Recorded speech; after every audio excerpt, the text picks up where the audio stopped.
Saludos nuevamente a todos ustedes de parte de mi esposa y de su servidor, a través del Ministerio de Aliento. Les suplicamos nuevamente que continuemos en oración, siempre vamos a pedir esto, ah, que estemos recordándonos unos a otros porque esto es muy importante. Vuelvo a repetir, el mejor don, el mejor regalo que podemos darle a alguien en la oración, porque no tenemos idea la fuerza, la energía que genera una oración ante la presencia de Dios. En esta ocasión queremos recordar a nuestro hermano Felipe Flores y especialmente a su familia, porque él ha ido a la presencia de Dios. Él ahora ve todo diferente. Su realidad no era como cuando él estaba aquí en la tierra. Siempre decimos nosotros que cuando una persona va a la presencia de Dios no es un fin, sino el énfasis es más bien un principio. Un principio de ir a la presencia de Dios y habitar en una esfera donde la vida es más allá de nuestra imaginación. Y animamos a la familia de nuestro hermano Felipe Flores en esta ocasión por esa razón. Dios es fiel y proveerá todo el consuelo y la fortaleza para servir y continuar adelante la obra que Dios ha empezado y que desea continuar en cada uno de sus seres amados. Oremos unos por otros. Ahora yo les invito a ustedes a venir a escuchar las voces de la Escritura, primeramente en Deuteronomio capítulo 29, versículo 29, una escritura muy importante que nos conecta al tema de lo que estamos hablando. Y juntamente con ella, otra escritura en Oseas capítulo 6. Van a ser 4 versículos únicamente. Leamos Deuteronomio. Al despedirse Moisés hacia el final de Torá, les dice al pueblo: las cosas secretas pertenecen a Jehová nuestro Dios. Mas lo que Dios nos ha revelado es para nosotros y nuestros hijos, para siempre. Para reflexionar en ello es el aliento de Dios, la palabra de Dios, para que cumplamos todas las palabras de esta ley. Yo diría de este pacto. Ley es muy frío, especialmente cuando después del año 300 antes de Cristo en adelante, que se traduce el Torá del hebreo al griego, y la palabra ley es nomos y tiene una implicación muy enfática de legal, algo legal, y por lo tanto se puede venir a malinterpretar los primeros 5 libros de la Escritura, el Pentateuco, porque esos 5 libros se deben de entender no como la ley en esencia y especialmente después de la traducción al griego, sino más bien como el libro de pacto. Porque en esos 5 libros Dios enfatiza que Dios es relacional. Y necesitamos discernir esto. Pero eso toma otra reflexión y otro estudio. Veamos ahora la porción de Oseas.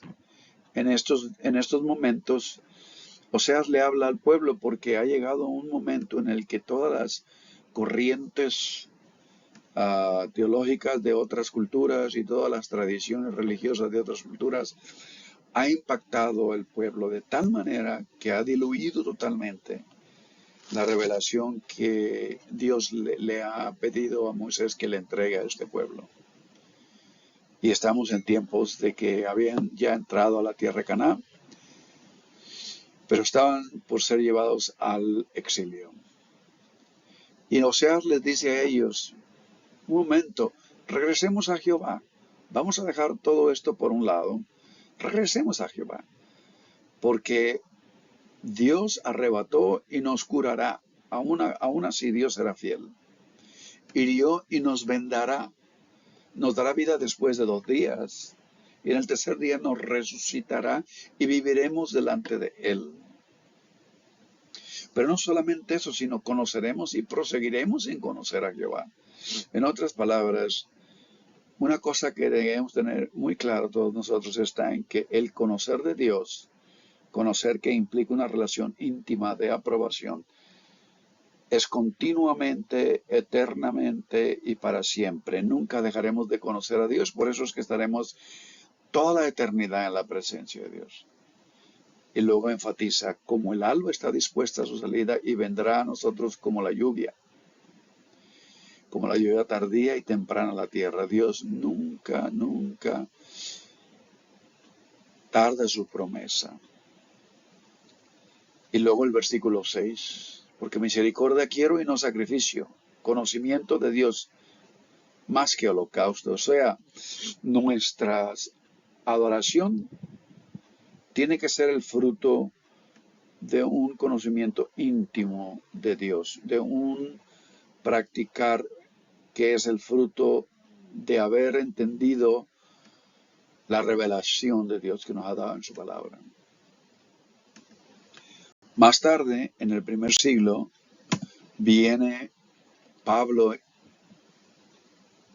hacia el final de su ministerio y escribe, porque somos sepultados juntamente con él para muerte por el bautismo. Ahora, hay mucho que decir de esto. El bautismo se conecta con una imagen de naufragio donde el ser humano está en el océano, en la profundidad del océano, y pierde el aliento y no puede respirar.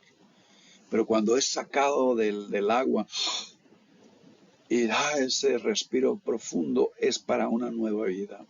A fin de que como Cristo resucitó de los muertos, para la gloria del Padre, así también nosotros andemos en nueva vida. Segunda de Corintios, capítulo 5, 17, el apóstol Pablo nos recuerda, de modo que si alguno está en Cristo, nueva criatura es, las cosas viejas pasaron y aquí todas son hechas nuevas. Quiero decirles a ustedes, para empezar nuestra reflexión, nuestro mensaje, que la teología y el discurso político están entrelazados de muchas maneras, como unas trenzas, a través de todos los países del mundo, aún desde la antigüedad. Por ejemplo, ambas disciplinas, la política, o sea, el derecho y la teología, invocan la igualdad humana como valor central. Todos los ciudadanos, mientras que el derecho político civil habla de la igualdad de todas las personas bajo la ley. El pensamiento teológico habla de todas las personas creadas a imagen de Dios igualmente, ya que Dios no hace excepción de personas. Por lo tanto, en las creencias religiosas o discernimientos teológicos, digamos, la escritura es el conjunto de documentos fundamental que nos comunica la revelación de Dios. Documentos muy valorados, documentos muy sagrados que atendemos para entender lo que Dios ha hablado y continúa hablando. Es decir, por revelación, decimos que la humanidad ha visto a Dios haber sido revelado a lo largo de la historia humana. La escritura, desde Génesis al Apocalipsis, comprende este proceso de revelación de Dios. Primero, en los acontecimientos de un pueblo llamado pueblo Israel, pueblo judío, y más recientemente en la persona de Jesucristo, con el propósito de reconciliar y restaurar a toda la raza humana. De esta manera nosotros, yo quisiéramos que tuviésemos una mente completamente despejada y un corazón dispuesto, que Dios nos haga entender de alguna manera, que Dios nos dé el discernimiento de lo que ahora vamos a decir. Cuando el cristianismo, en el principio del primer siglo, tiene sus principios como una secta del judaísmo, este primer siglo es el tiempo más intensamente apocalíptico que ningún otro tiempo en el judaísmo. Este tiempo el pueblo estaba en espera de que Dios haría algo. Y Dios se movió, pero no como el pueblo lo había entendido. El estoicismo y el gnosticismo eran dos corrientes muy fuertes en ese momento. Y esas corrientes, tenemos que entender, fueron las que impactaron el pensamiento cristiano. En el principio, el estoicismo sostiene que toda la realidad es material. El ser supremo en esta filosofía es el logos. Logos en griego, verbo en español. Y esto es el verbo o el logos, es la razón universal o la mente divina. Para muchos otros es la sabiduría de Dios. Y por lo tanto se creía no puede sufrir porque sufrir significa imperfección y cambio de estado. El logos, por ser perfecto, no necesita cambiar de un estado a otro, por lo tanto, no hace más que contemplarse a sí mismo. Y por eso el estado ideal para los estoicos es despegarse de toda emoción, de todo sentimiento y de todo lo que puede alterar la vida del ser humano. Tenían que estar en un completo reposo. Para ellos, el logos ya disfruta de este perfecto estado de no implicación en los eventos humanos, en ese sentido. La otra corriente que venía muy fuertemente a impactar el cristianismo era el gnosticismo. Se cree que las epístolas del apóstol Pablo tienen corrientes gnósticas. El gnosticismo fue un movimiento religioso y filosófico, y esto juntamente con el estoicismo. Pero el gnosticismo tuvo sus principios desde 300 años antes de Cristo y se basa en una visión dualista que dura hasta 300 años, hasta casi el cuarto siglo de la era cristiana. Y sostiene que el espíritu es bueno y la materia es mala y por lo tanto se promueve que el alma del ser humano está en prisión del cuerpo natural. Y esa visión dualista del universo, pues, sostiene que el Dios que creó el universo es un Dios demiurgo, o sea, es una emanación de la divinidad, de la más baja clase e inferior a lo perfecto, que es una deidad subordinada al logos, que es lo más perfecto. No se sorprende entonces que el gnosticismo en sus principios y en algunos extremos, porque hay muchas corrientes que tenemos que entender del gnosticismo, y ellos empiezan a ver el mundo natural como algo inferior y niegan la bondad de la creación, los aspectos positivos de la vida corporal, del cuerpo físico y la encarnación física de lo divino. Para ellos el logos no puede encarnarse porque sería un cambio. Solo el conocimiento secreto o gnosis, es de donde viene la palabra gnosticismo, gnosis de alumbramiento, discernimiento. Eso podría salvar a la humanidad de la prisión de nuestros cuerpos y del mundo físico. Y naturalmente el anhelo del alma en este caso es fundirse con lo trascendental, el verdadero Dios del Espíritu. Ahora, estas ideas estaban en mucho apogeo en el momento en que viene el cristianismo a proclamar algo contrario en el Evangelio de Juan. Pero para esto vamos a ver entonces que hay dos términos griegos para describirse del cuerpo físico que el gnosticismo consideraba como deficiente. Uno es el término para lo natural, el término para el cuerpo es soma, cuerpo humano y cuerpo de animal. Pero el otro es sarx. Esta es la piel o el tejido que cubre los huesos. Se usa la metáfora de esto para la condición humana débil.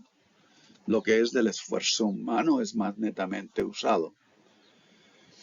Pero es por eso que nosotros vemos en las epístolas de Pablo, por ejemplo, que usa mucho la carne y el espíritu y, en fin, enfatiza el carácter de la vida manchada por el pecado y por lo tanto débil, que necesita de la revelación de Dios. Ah, todo esto estaba en su apogeo cuando viene el cristianismo a tomar lugar. El cuarto evangelio, o sea, el evangelio de Juan, anunció que el logos, en el principio era el verbo era Dios y luego era con Dios. Todo lo que fue creado fue por el verbo, logos. Había asumido el sarx, había asumido el cuerpo del ser humano, por decir así. Y esto vino a impactar, vino a sacudir, a simbrar uh, el mundo del primer siglo. El Evangelio de Juan entonces viene a proclamar la buena noticia de Jesucristo, la encarnación de lo divino. El escritor del Evangelio de Juan sacude al mundo helenístico. Cuando yo digo helenístico es todo lo que es del pensamiento griego, declarando que el Logos se había hecho carne. Y esto es lo que está en el principio del Evangelio de Juan. Pero si ustedes reflejan en los evangelios, se verán que del Evangelio de Marcos al Evangelio de Mateo, al Evangelio de Lucas y finalmente al Evangelio de Juan. Porque el Evangelio de Marcos es el primero. El Evangelio de Marcos es breve, es conciso, nos habla del ministerio terrenal de Jesús. Pero este es un estudio muy aparte. Pero para Juan decir en el principio era el verbo en arché, in hologos, kai logos, prostanteon, kai theos in hologos. Todas las cosas fueron hechas por él y sin él nada de lo que ha sido hecho fue hecho. Eso vino a sacudir la mente de la filosofía griega y de la divinidad. Y aquí es donde viene en sus principios como el cristianismo y la idea de Dios encarnado a venir a revelar algo diferente de la deidad. Una noticia impactante a través de este evangelio. El logos griego, verbo es en español distante. El logos que se pensaba era distante, apartado, no conectado con lo natural, se convierte en un Dios histórico concreto en la historia de la humanidad. El ser infranqueable, cuando digo infranqueable, que el sufrimiento no le toca, el logos que era perfecto en el lugar del espíritu, el ser infranqueable sufre en nuestra carne por nosotros. Y así como el logos estaba en Jesús, la buena noticia del Evangelio es que el Espíritu Divino, el Verbo, va a estar en nosotros. A pesar de esto, la Iglesia, la mayoría de las veces, la Iglesia condenó la idea del sufrimiento de Dios como una herejía. El pensamiento todavía no se había desarraigado. Y aún en nuestros días nosotros creemos, cuando hablamos de Dios omnipotente, omnipresente, omnisciente, todas esas descripciones. Y aún por varios siglos desde entonces los debates teológicos continuaron. Los líderes posteriores de la Iglesia, incluyendo en aquel entonces a Tomás Aquinas, argumentó que el hecho de que Dios no se involucrara en el sufrimiento humano ayudó a explicar incluso el fundamento principal el funcionamiento interno de la encarnación. Para Aquinas, en la unión de lo humano y lo divino en Jesús, y esa fue una lucha como se describe en el Génesis de Jacob, con el ángel lucha con Dios y resulta siendo que Dios le toca y le cambia su caminar. Ahora él rengueaba cuando él caminaba, le toca y le cambia su manera de caminar, o sea, su manera de vivir, y le quita su nombre y le da el nombre de Israel. Y para muchos teólogos desde el primer siglo en adelante, a través de los siglos, el Señor de la Gloria fue crucificado no como el Señor de la Gloria, porque aún existían las luchas en la mente de los teólogos sobre la naturaleza humana que sufrió el Jesús de Nazaret, hecho carne, y la naturaleza divina que no sufrió. Y esto es un gran misterio. Y se dice que el Señor de la Gloria fue crucificado no como el Señor de la Gloria, sino como un hombre capaz de sufrir.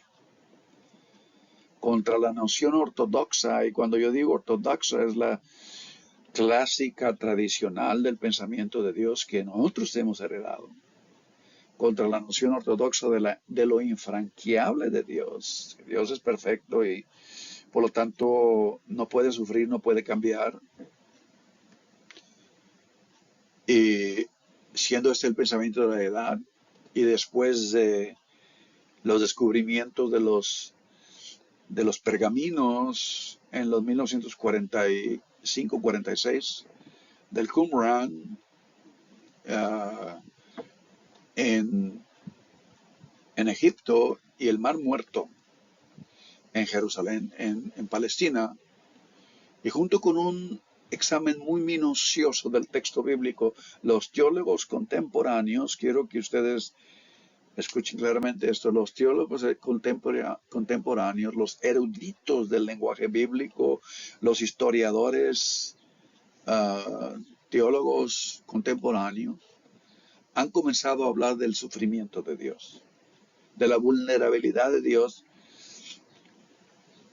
aun cuando estaba presente todo esto en las narraciones del Torá hebreo, aun cuando esto ha estado presente en la tradición profética del judaísmo, y aun cuando ha estado presente en la tradición teológica de la sabiduría dentro del judaísmo, para muchos teólogos, ahora que se ha discernido todo esto, deteniéndose y destazando esto críticamente, me quiero decir, buscando la verdad en el texto bíblico y encontrando lo que Dios ha revelado. Para muchos teólogos, un ser que experimenta impotencia, un ser que sufre porque ama, un ser que puede envolverse en los estragos terrenales de su creación y puede exponerse a morir, es por tanto un ser más rico que un Dios que tradicional y clásicamente describimos como un Dios omnipotente, que no puede sufrir, no puede amar y no puede morir. Y esto en nuestros días introduce un nuevo discernimiento, una nueva lógica teológica, digamos, en lugar de argumentar si Dios sufre, Dios no es perfecto como clásicamente se había dicho. Los teólogos, los eruditos bíblicos argumentan si Dios no puede sufrir, Dios no es perfecto. El sufrimiento divino no tiene nada que ver con la deficiencia de Dios. El hecho de que Dios se quebrante y sufra por el ser humano no habla de la deficiencia de la deidad, sino habla de la disposición de un Dios trascendental aún, un Dios que sufre por un amor que es demasiado fuerte, demasiada fortaleza para mostrarse apático ante el sufrimiento humano. Ningún poder en el universo hace vulnerable a Dios, excepto el sufrimiento injusto de una víctima. Y regresando a lo que dijimos en el primero y en el segundo video, sino que regresando al Han, de acuerdo a la teología del este, no a la teología que heredamos, sino a la teología del este, de Asia, el Han, el dolor, el quebrantamiento de la divinidad, de una víctima, el Han de una víctima que también sufre aquí en la tierra injustamente, rompe el corazón de Dios. Y si ustedes se darán cuenta en la narración de Génesis, Dios saca a Adán y Eva de una condición del huerto donde hay orden, donde hay propósito, a la condición del campo de donde venía la serpiente, digamos. Campo donde está abierto, donde todo crece como puede, en fin, pero se envuelve muy proactivamente cuando un ser llamado Caín destruye a un ser llamado Abel. Ningún poder en el universo hace vulnerable a Dios excepto el sufrimiento injusto de una víctima. Vuelvo a repetir. El Han, el dolor de una víctima, es lo que rompe el corazón de Dios. Y esta es la paradoja del acontecimiento de Jesús en la historia humana. El Dios invulnerable se vuelve vulnerable en Jesucristo. Y regresaremos el próximo video a continuar reflejando más íntimamente sobre esto. Que Dios les bendiga. Estaremos próximamente juntos. Dios eterno, creador de todo lo que existe. Dios de propósito, Dios que te has propuesto en cada ser humano realizar todo lo que tú has propuesto en tu corazón hacer. Suplicamos a Dios que nos enseñes el camino claramente, que nos dé sabiduría, que nos dé discernimiento y que nos dé fortaleza en estos días. Lo pedimos para cada uno de nosotros, nuestros seres amados, nuestros hermanos y hermanas en Cristo, y para el mundo en el que nos movemos, en Cristo Jesús. Amén. Dios.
Bendiciones, paz en abundante que Dios nos ha dado desde hace más de 2000 años.